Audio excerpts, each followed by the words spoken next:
Disorders.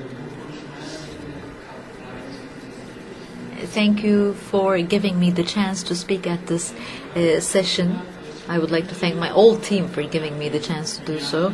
Well, ECT is very common in Turkey and in the rest of the world, but we know very little about ECT. It's a part of all diagnostic algorithms, but as I said before, there aren't many studies conducted on ECT. I will talk about ECT in bipolar disorders.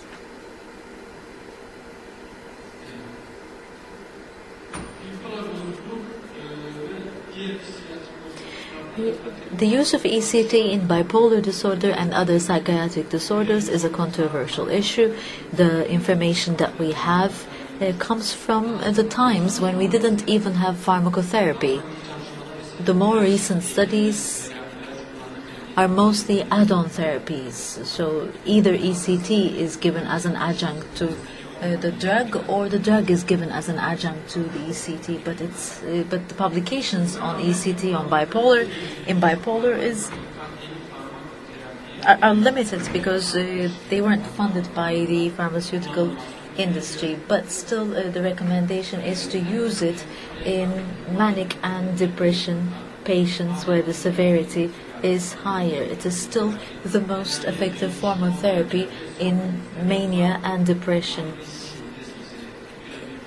It is 90% effective on depression that is not resistant to therapy, and it's 80% effective on mania. I have a question, Mahmut. Can you go back a slide? You say it's 90% effective in non-resistant depression, but do you give it to resistant depression cases anyway? Well, some of this information is from those publications that were published before 1960, before pharmacotherapy became an option. The most important limiting factor for ECT is the cognitive side effects. It might cause anterograde or retrograde amnesia. Cognitive side effects are usually transient. They last for a couple of weeks or a month. In rare cases, they might continue a bit longer. According to the depression studies,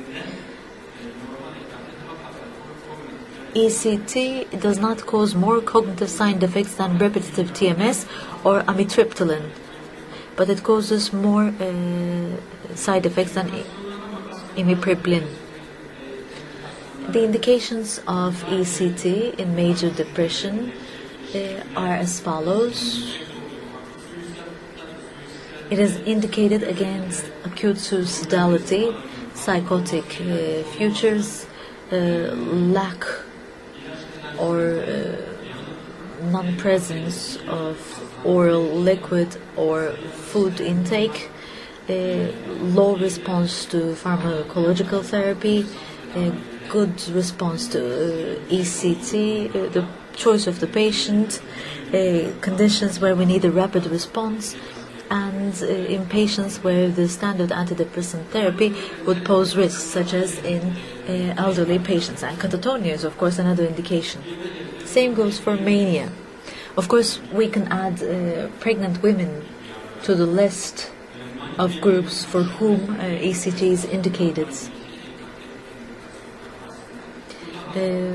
Overagitation and continuing agitation, as well as manic delirium, are two other possible indications. Sometimes the caregivers prefer that the patient receives ECT without any pharmacotherapy. Not only the caregivers, but also the patients sometimes themselves ask for ECT before any other medical therapy. Here you see the Harvard bipolar depression algorithm. When we see a patient with bipolar depression, the first question we have to ask is whether the patient meets the indications for ECT or not. If there is indication for ECT, then we give ECT to the patient together with pharmacotherapy. If ECT is not indicated, but the patient is resistant to pharmacotherapy, then again we give ECT. So there's ECT at the beginning of the algorithm and at the end of the algorithm in the Harvard Bipolar algorithm. In the Harvard Bipolar Mania algorithm this time, again we have to ask several questions. ECT might be, again, according to this algorithm, the first line of therapy or the last line of therapy. It's effective against mania, and there are studies to prove this as well. Unfortunately, the number of randomized double-blind placebo-controlled trials is very low. In one of these, chlormazepine plus ECT were found to be effective, and in the two other studies which were not randomized, ECT was found to be more effective than lithium standalone or lithium plus haloperidol therapy. In one of the 6 retrospective studies, no significant difference was found between the two study arms, one receiving ECT and the other not receiving ECT, but this is the only study that I saw in the literature where ECT was found to be ineffective. It was compared against lithium in 2 studies. In one, ECT was found to be effective, in the other it wasn't found to be effective. Its efficacy in mania changes between 48.1% to 100% in studies, and some of these studies were carried out on treatment refractory patients.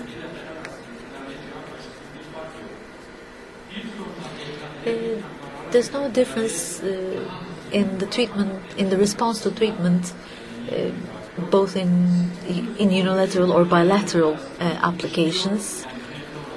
There is a faster response to therapy if the ECT is given bifrontal rather than bitemporal.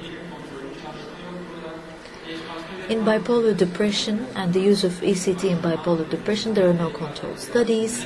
ECT antidepressant combination seems to be more efficacious than antidepressant therapy on its own or standalone ECT. The response rate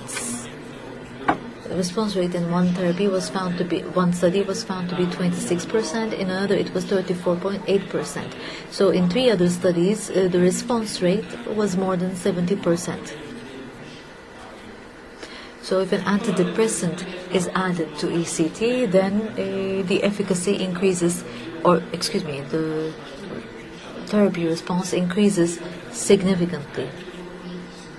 In 3 studies where unilateral and bilateral ECT were compared, in 2 of them, they were unilateral and bilateral ECT were found to be equally effective. There are 10 studies on unipolar and bipolar depression ECT. In one, unipolar depression patients had high remission rates. In other studies, they were found to be equally efficacious. In 2 studies, bipolar depression patients received fewer sessions of ECT.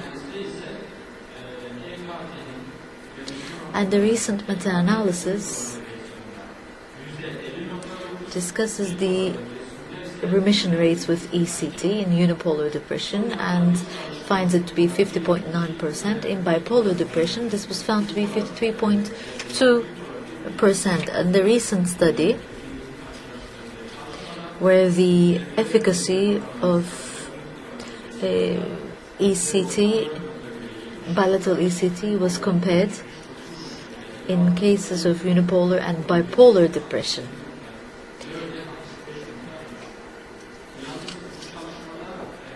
The recovery rates and the remission rates can be seen in the last bullet points. These were all resistant patients. In mixed episodes, there are 4 studies, and in all studies there is a significant improvement both on manic and depressive findings. or symptoms. When we have mixed symptoms, of course, we cannot administer antidepressants the way we want. Bipolar depression and mania. There are no studies that compare the two. So there are no studies that says in depression the recovery is faster or vice versa. There are some studies that look into cognitive side effects. After ECT, there is a deterioration in cognitive symptoms, cognitive functions, but they're transient and they disappear in a couple of days to weeks' time, and in approximately 6 months there are no residual side effects. ECT pharmacotherapy combination in depression. Well, the information here is limited. No studies on SSRIs. Some retrospective studies with tricyclics and MAO were found to be useful. There's one study that says nortriptyline was efficacious. It increased the remission rates at a rate of 15%. There was another study with venlafaxine. It was administered at a dose of 225 milligrams, but it's not that efficacious, about 300 milligrams, so it increased cardiovascular and cognitive side effects. And there are some cardiac side effects such as asystolia.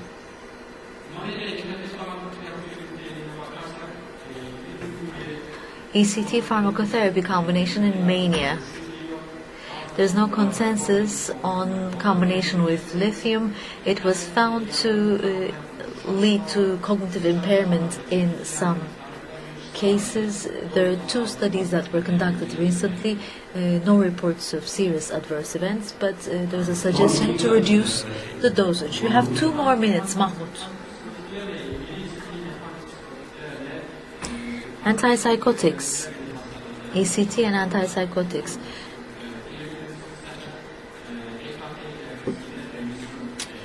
When ECT was given as an add-on to antipsychotics, remission was achieved.